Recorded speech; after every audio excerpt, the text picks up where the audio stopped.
chicken, Alex? I want to cook some chicken, but we got some law on our mind. All right, sounds like a good plan. Let me show you what we got. We got right here some Jamaican Jerk Chicken that's been marinating for 24 hours.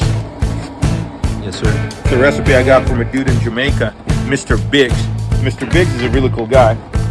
Here's the sauce that Biggs makes. And I don't know if you knew this or not, but my wife and I, we got married in Jamaica. So it's always held a special place in my heart. And one of the things I love about Jamaica, apart from the people and the music and just a really great vibe, is I love jerk chicken. And this dude, Biggs, is like Jamaica's top jerk chicken roadside chef. And so I met him on my honeymoon, and I met him a year ago on our 10-year anniversary. So I got some really cool moments drinking some cold beers with Biggs and hitting him up for his jerk chicken recipe. And here it is. Now we're cooking for a big party for 4th of July, so we're gonna have a lot of chicken, a lot of people. So I'm gonna have to use my Traeger. It would be better if I use my Weber instead.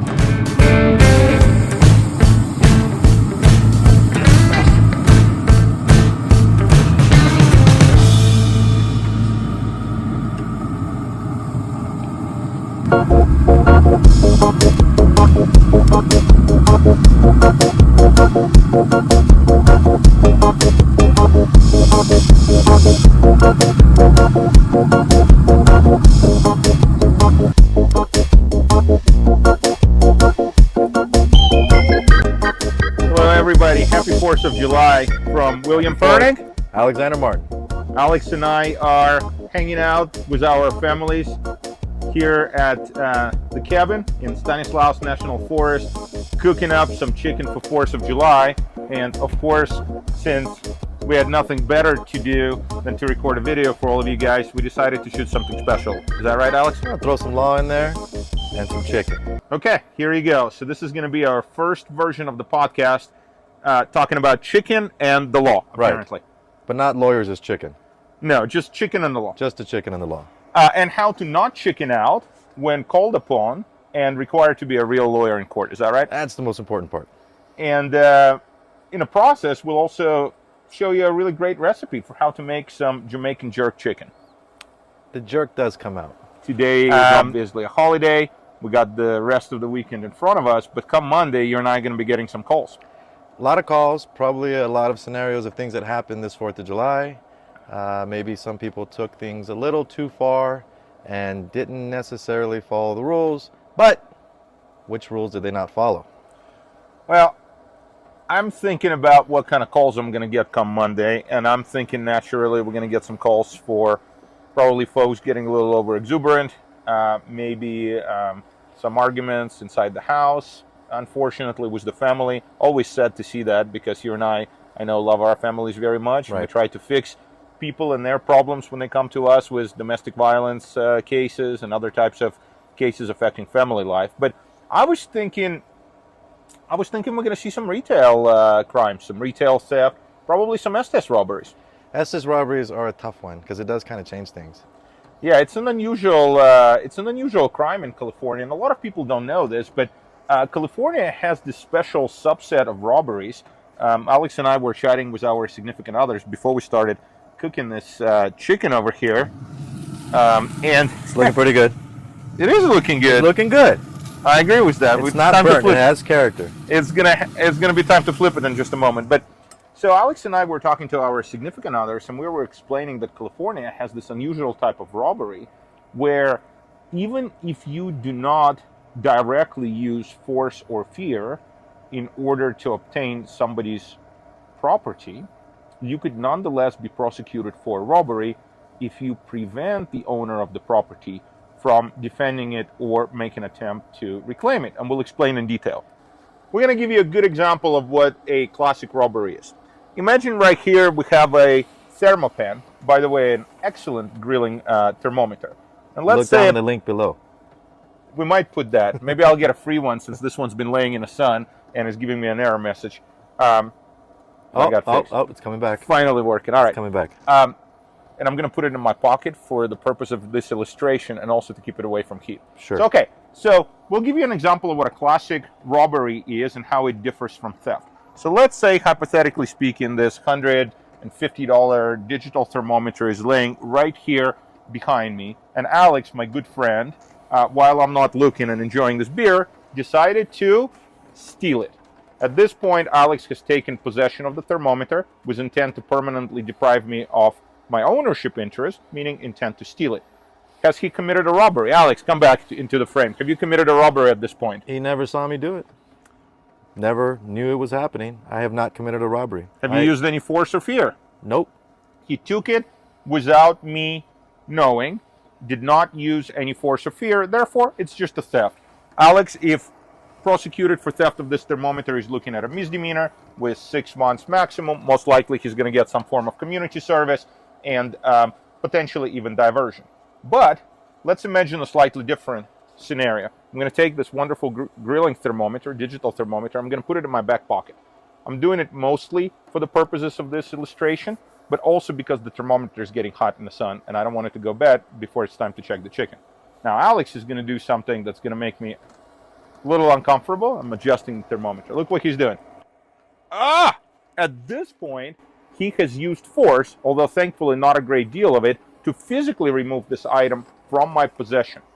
Alex, at this point, has committed a crime of robbery because he used force in order to steal an object. This is a common scenario that we see with purse snatching, wallet snatching, and other types of items that are physically removed.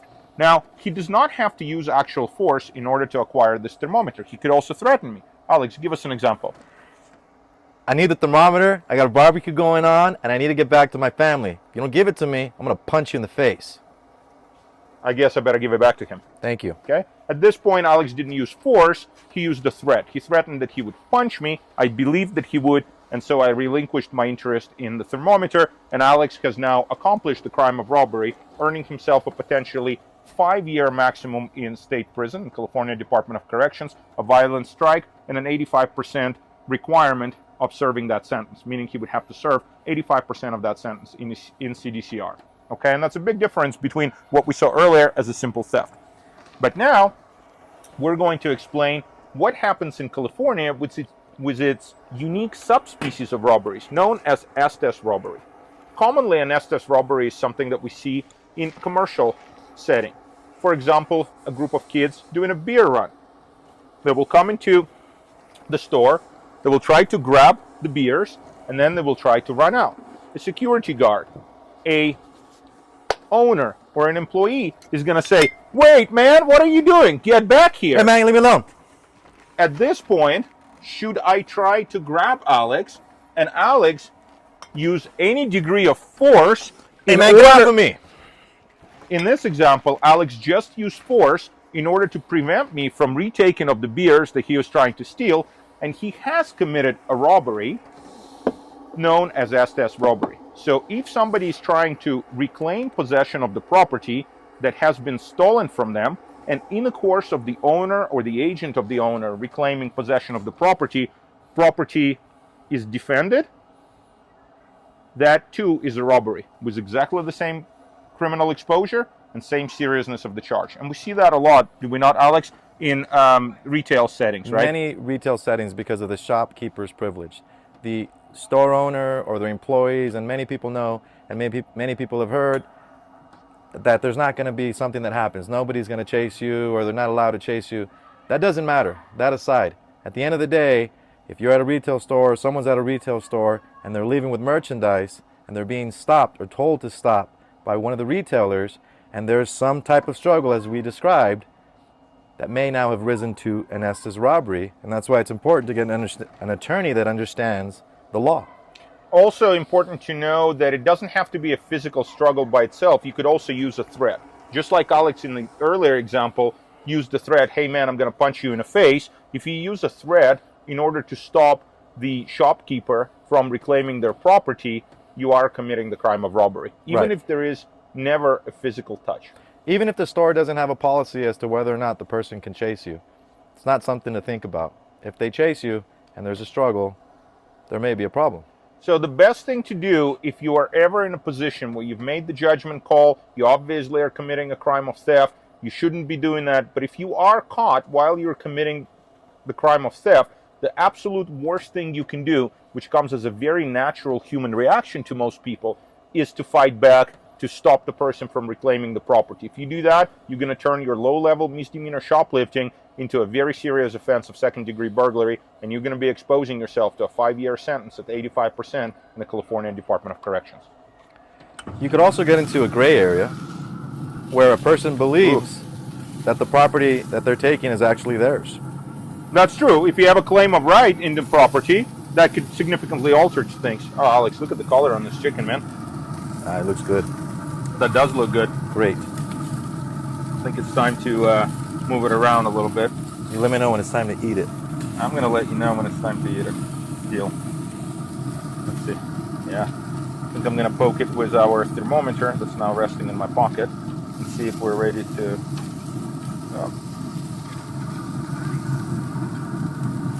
The thing to know about these Traeger grills is that unfortunately, as easy as they are to use, they have hot spots.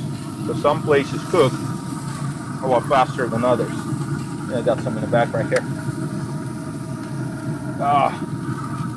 That's a good color. I like this guy. This little guy's a good one right here.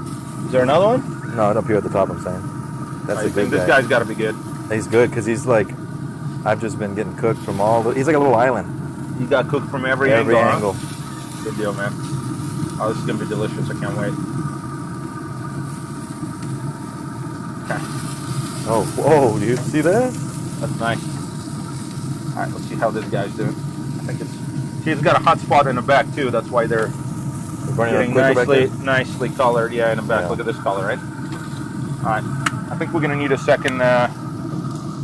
second tray because I have a feeling this chicken may just be done. Oftentimes, in this second-degree robbery setting, we see a lot of folks who are unfortunately struggling with substance abuse issues, mental health issues. Oftentimes, you could have a person who is transient, who is unhoused, they're homeless. They go into the store, they're trying to grab something. And because these folks constantly live in a state of hypervigilance, constantly have to look out for somebody that's going to come and hurt them, mistreat them. Oftentimes, when I get clients like that, Alex, I see a lot of resistance towards the shopkeeper, towards the agent of the store owner, and that gets my clients in a lot of serious trouble. Right, without ever really realizing that they've now made the problem a lot worse. They think maybe throwing the items down or just leave me alone, you know, end it here, doesn't necessarily end it there. Yeah. It creates a bigger problem. And leave me alone is not so much of a problem, but man, I'm going to fucking kill you, man. Once it rises to a threat, then it becomes a robbery because either threat or fear gets you to a point where you're going to be in jail facing some very serious charges. Right. And that simple little theft, which could be taken care of with diversion or, like you said, has now become a bigger issue. So what do you do, Alex, when you have a client who is dealing with a serious situation like that? Let's say you have a client who is caught on camera because almost all of these stores now have high-definition security cameras. So let's say you have a client caught on camera, you know, doing a beer run, struggling with the security guard or mousing off threats to a security guard. Now your client's in custody, bail is high, you know, the DA's offer is going to be midterm. Okay, Mr. Martin, your client is caught on camera, he has no defense, it's a 3-year offer. What do you do? Well, I start looking at the actual facts of what happened. How much aggression did my client use? Obviously, their history is going to matter. Whether or not they've done this before, what kind of acts they've done before. But assuming it's someone that doesn't have much of a violent behavior, what actually was the target? And ESTES robbery deals with the fact that it now becomes a robbery because you resisted so hard or you used that threat afterwards. But what was the initial intent? I think those facts are very important because once you start to see that the person really just came in for X and it may just be some small necessary item for the day, the why that came afterwards, the violence afterwards, may not be as important. So there's different ways to look at a robbery, and there may be other resolutions that aren't so highly penalized with a strike consequence, prison commitment.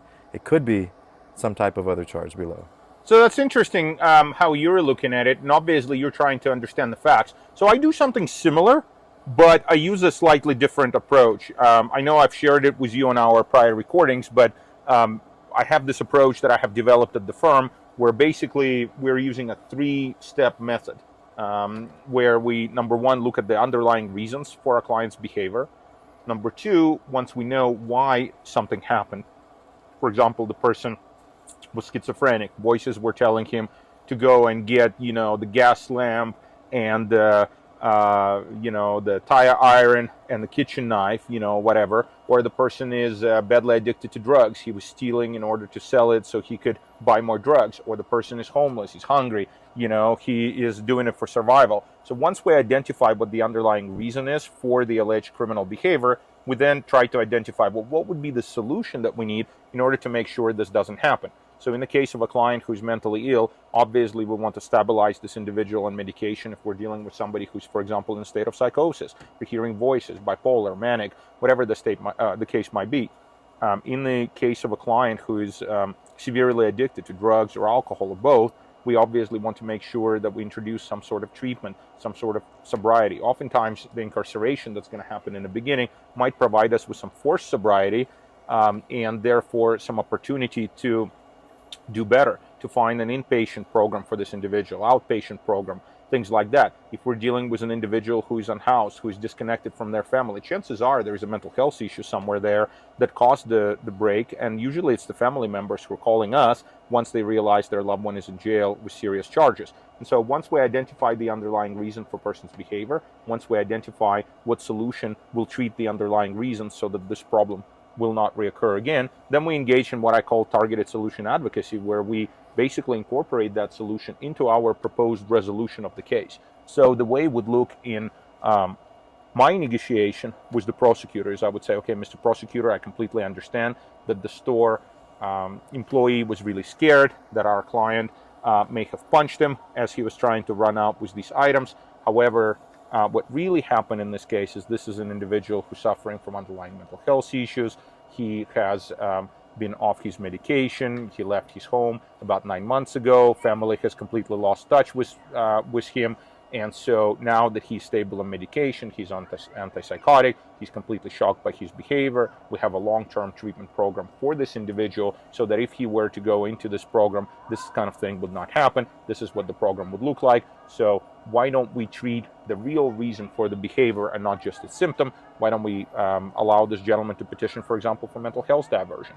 Or if for some reason that approach is not possible, perhaps we can work out a reduction of a charge by breaking the robbery into its subcomponents. A theft and an assault, both are reducible to misdemeanors down the road, both make him probation eligible, and we can incorporate a lot of mental health treatment, substance abuse treatment, whatever other terms and conditions into the terms of probation or diversion. Person could apologize to the owner of the store, pay for the damages. Restitution is always a huge, huge factor, and it could really help you bring the objections from the victim and victim's family way, way down if the people understand that, for example, somebody from a good family, just a lost human soul, somebody who fell off track, lost their way, started using drugs, developed mental health issues, but is now stable. So in some ways, getting caught for this incident was a blessing in disguise, because now they're able to do things that will make sure that something like this never happens. So this is how I treat it. How do you deal with the prosecutor who is now presenting you with pictures or surveillance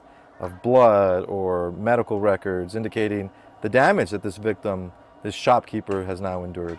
Yeah, in a case where a lot of force was used, you're saying? Right. Yeah, if we're dealing with a case where a lot of force is used, I think it's really important to not diminish the extent of harm that was caused.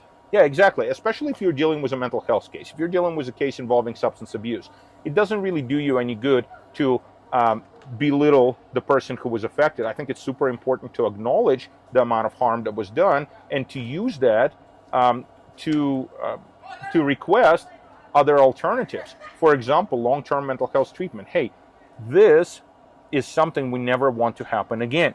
Let's make sure we treat the real problem, the real underlying reason for this behavior, so nobody else ever gets hurt. You're not going to incarcerate this person for life. If you don't treat their issues, if they come out of prison just as badly addicted, just as messed up psychologically, you're going to see another person, another store victimized. Why are we doing that? Let's return a human being to their position in our society where they can be a well-functioning, contributing member of the society and not a drain on its resources. Correct. Going back to the store, does a weapon change it? Yeah, sure. Give me 1 second, Alex. I got to get... La gallina? I got to check. All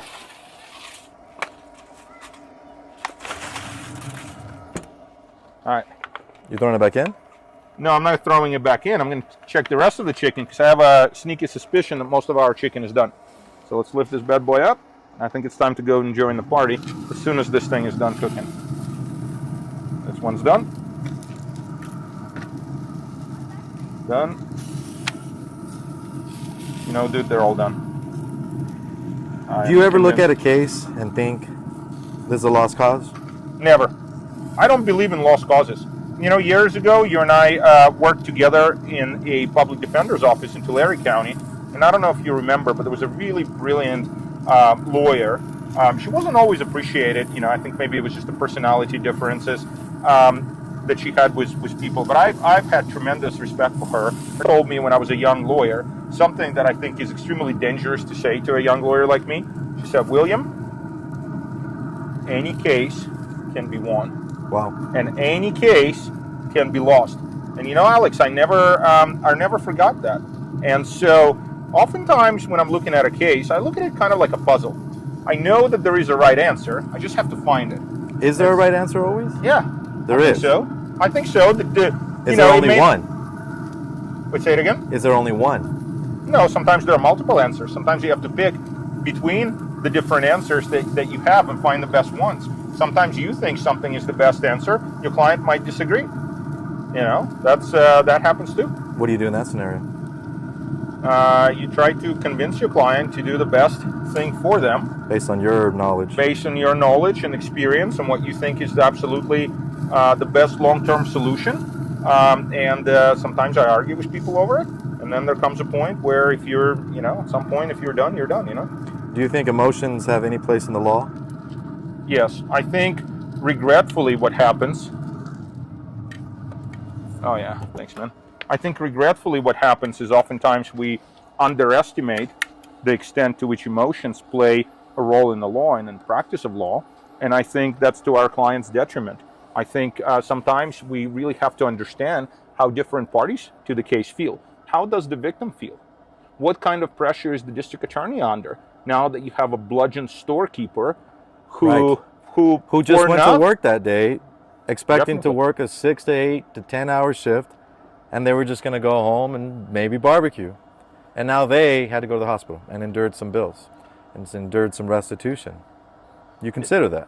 Absolutely. I think you need to understand everyone's perspective and everyone's position, and once you understand exactly why people feel the way they feel, so it's really it's a variation on the method that I use. Really, it all comes down to asking the question why. Works great for my 3-step method. Why? It also works. Why did this happen? Why did it happen? Why does so and so feel the way they feel? Why is my district attorney so dug in on this particular position? Were they position? having a mental health episode? Were they just completely erratic and somebody from society just needed to help them, and they went in and took a bottle of aspirin? Maybe they thought they had the money, maybe they didn't, and then decided to get out of my way and fight on the way out. But how did their day start off? It may have started off as being their last day, and this may have been the actual thing that is the red flag. Like, you know, everyone says, if there was only a sign, this was the sign. Unfortunately, the law doesn't like violence. The law doesn't like that type of atmosphere. More so, our judges don't like it, and they are under a lot of pressure, oftentimes political pressure, because it is an elected position after all. And so whenever you have cases where folks are hurt, folks are injured, it becomes a lot harder to obtain the necessary relief. So I think it's your job as a lawyer to educate the judicial officer to say, look, Your Honor, I completely understand the conduct was completely unacceptable in this case, but it is because of that it is so much more important to diagnose the underlying problem and provide accurate solution. Now, that's not to say that you don't have factual defenses to a crime of robbery. Right. For example, your client may not have been defending himself from the shopkeeper for the purpose of keeping the property. Sometimes the shopkeepers or loss prevention officers get really violent. They overstep. They may think that somebody has taken an item, and there may be a confrontation because of that. Or they might be using a lot of force. I had a client once who was a victim of sexual assault. She was a survivor of rape. She gets confronted outside of Walmart after committing a shoplift by 2 really violent loss prevention officers, and she got triggered. She thought she was going to get raped again. And the Two situation males, got escalated. Yeah, it really escalated. They were using a lot of force to detain her over nothing, over items that are worth a few bucks. And this girl got triggered. She had a flashback, and she thought she was getting raped again. So I think in the situation where a person is not really using force to accomplish theft, but is using force to defend themselves from the force being used on them, you got an argument. If there is no intent to steal, obviously you have a defense. If you are under mistaken belief in that you have a right to that property, maybe you thought it was yours. Maybe you thought you paid for it. Exactly. There's times where you just didn't, especially now when you have to check out your own items. Or if you thought your friend was paying for it and you're just walking out and That suddenly happens too. security guard jumps on you and you're fighting them off. But more significantly, you need to really think it through, and it's super important that if you start out with a theft, you don't end up in jail on the charge of robbery, because a lot of lawyers really give up. I think a lot of lawyers lose hope when they see a crime that's committed on video. A lot of people are really unimaginative, lazy also, I would say. And so you end up with a case where, I could say, hey, Alex, what do you want me to do, man? You are on video stealing beer. That's it. You are on video Case stealing closed. the thermometer right from my pocket. My Ring camera just captured it. I'm not a magician. I'm just a lawyer. What do you want me to do, man? Right. You were looking at a 5-year charge. I got you 2 years in prison. You're done, man. Right. Next time, don't steal on camera. Yeah. And a lot of people will feel that way. And that's the difference between lazy, unimaginative thinking and somebody who's going to say, no, we are not going to send this human being to prison for 2 years over a thermometer. We're going to try and find out what was it that caused Alex to do something like this. Can we make it better? Can we improve it? Is there a mental health issue? Is there a substance abuse issue? Restitution can be paid, as you indicated. Can there be restitution paid? Can we reach out to the victim to see what the real issue is that's causing them to be so upset? Because at the end of the day, nobody's going to life in prison for stealing a thermometer. So this person has to go back into society. Better now to train them than to wait for the prison system to take over. I agree. But, some people do go to prison for that. You could have a really horrible record. The prosecutor is happy that they finally caught you on something. You got multiple strikes. That's true. Now this is a robbery. That's a strike 2. And the 3-strike sentence gets triggered. And if you end up in a particular jurisdiction, because some jurisdictions are much more conservative about these types of things, you could have the district attorney electing to prosecute somebody on this weak robbery with an idea of getting a life sentence, because what they're doing is they're picking a charge to fit the bad person who they want to put away, Right. as opposed to prosecuting the person for the conduct they've actually committed.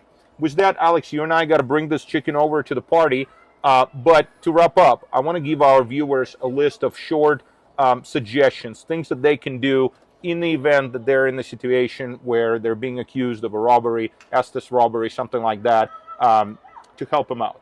So what would you say is your number one suggestion? Stay calm, because if you don't stay calm, you could make the problem worse.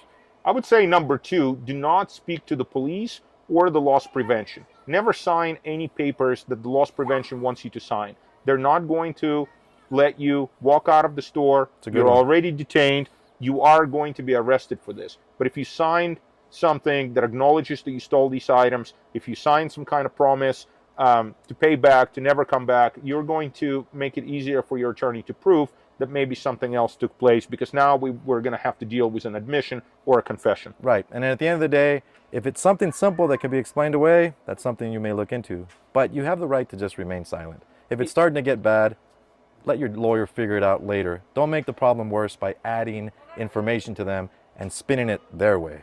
No one's ever gotten into more trouble for speaking less. On the other hand, thousands of our clients have gotten into a lot more trouble for saying things they shouldn't have said, when all they had to do was just remain silent. Agreed. I would also add to that, Alex, and I think you'll agree with me, that if you are caught doing something stupid but minimal in nature, like committing a theft, in that moment, the very best thing you can do when caught is just let go. Surrender fully, go and allow yourself to get detained. Worst case scenario, you're going to have to pay back for the item. You might be dealing with a misdemeanor shoplifting charge, but if you fight back, if you resist, if you make threats, you're going to make a bad situation really horrible. And you're going to be looking at some very serious charges, like the charge of second-degree robbery under the ESTES case. Agree completely. And then finally, if you do find yourself in trouble, make sure you find yourself a really good lawyer so that you're not going to get cooked and your case is not going to get cooked. And instead, what you're going to end up with is a very well prepared defense, or I suppose in our situation, really well prepared chicken. There you go.